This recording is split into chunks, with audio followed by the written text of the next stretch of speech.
There's many people on the planet who believe in reincarnation, energy transformation, coming back as something else. But what is death? And what happens when you die?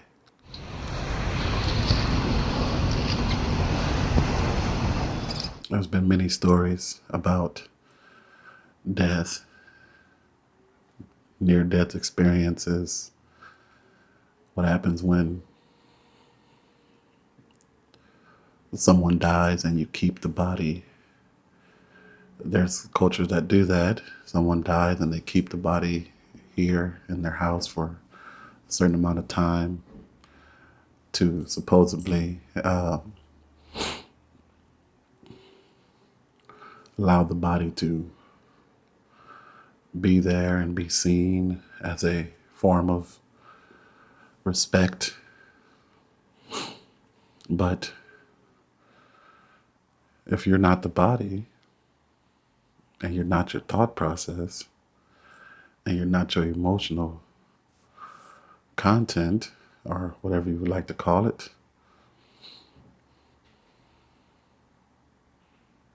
what's left?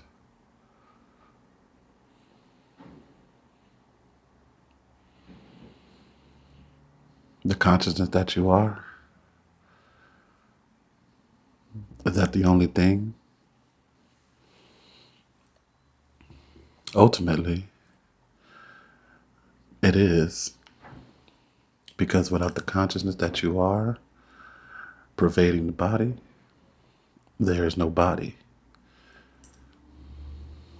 Without the consciousness that you are pervading your body, there's no emotion.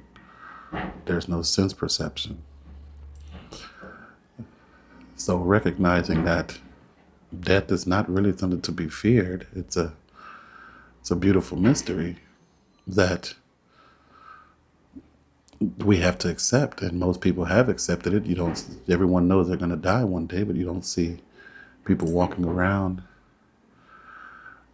in despair because they know that they're going to die, because ultimately somewhere within ourselves we know that there is no real death. So we call it passing. Someone passed away, which implies, in the passing, which implies that you passed on to some other dimension, possibly, which can't be explained, but can be sensed if you take a moment and recognize the essence of who you are. Like, for example, when you go to sleep at night, you know that you're going to sleep, but do you know where you're going? No, but you don't fear going to sleep. So same thing for death, so to speak, except for death and sleep, you have a thought that probably says, well, I'll be back. But you don't really know that. So it's a mystery. Same thing as death. You didn't know you were coming. You just was here as a baby. Don't know where you came from. Don't really mind that. You just accept, and you're open to the new dimension that you're experiencing as consciousness pervading a body. And from that state of maybe 2 or 3 years old, you begin to create, because that's the essence of what the universe is doing here. It's creating billions of things, and it's wonderful. So death is not really to be feared. We can try to understand it as much as we can, but mostly being open to it removes the fear of it. Consciously, of course, because most people just don't think about it, or don't want to think about it, or don't want to have anything to do with it. And they see it as a very sad thing when they lose a person, animal, pet. But finding death before it finds you is ultimately a wonderful thing, meaning that not only the death of the body, but the death of the mental conception that pervades the concept of death,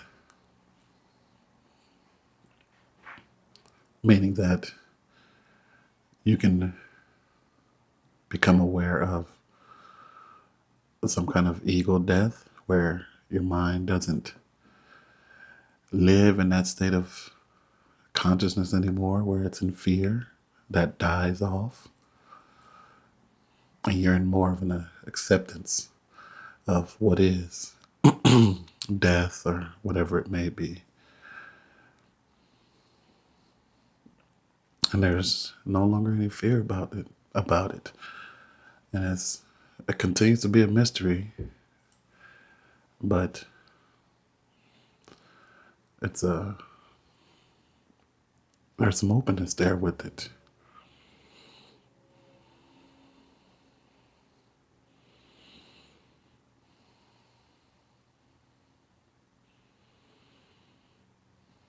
You no longer need to question or search for answers about it.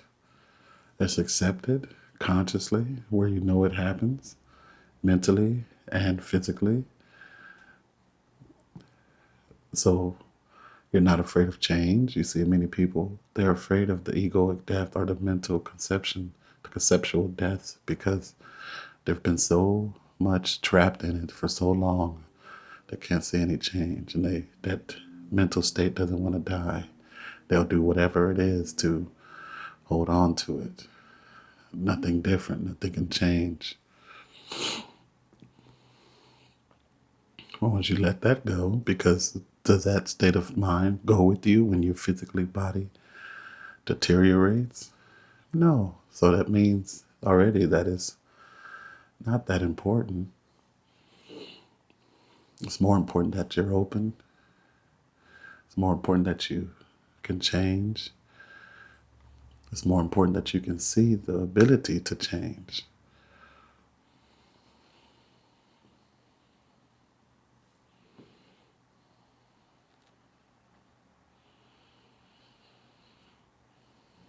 Thank you for joining me.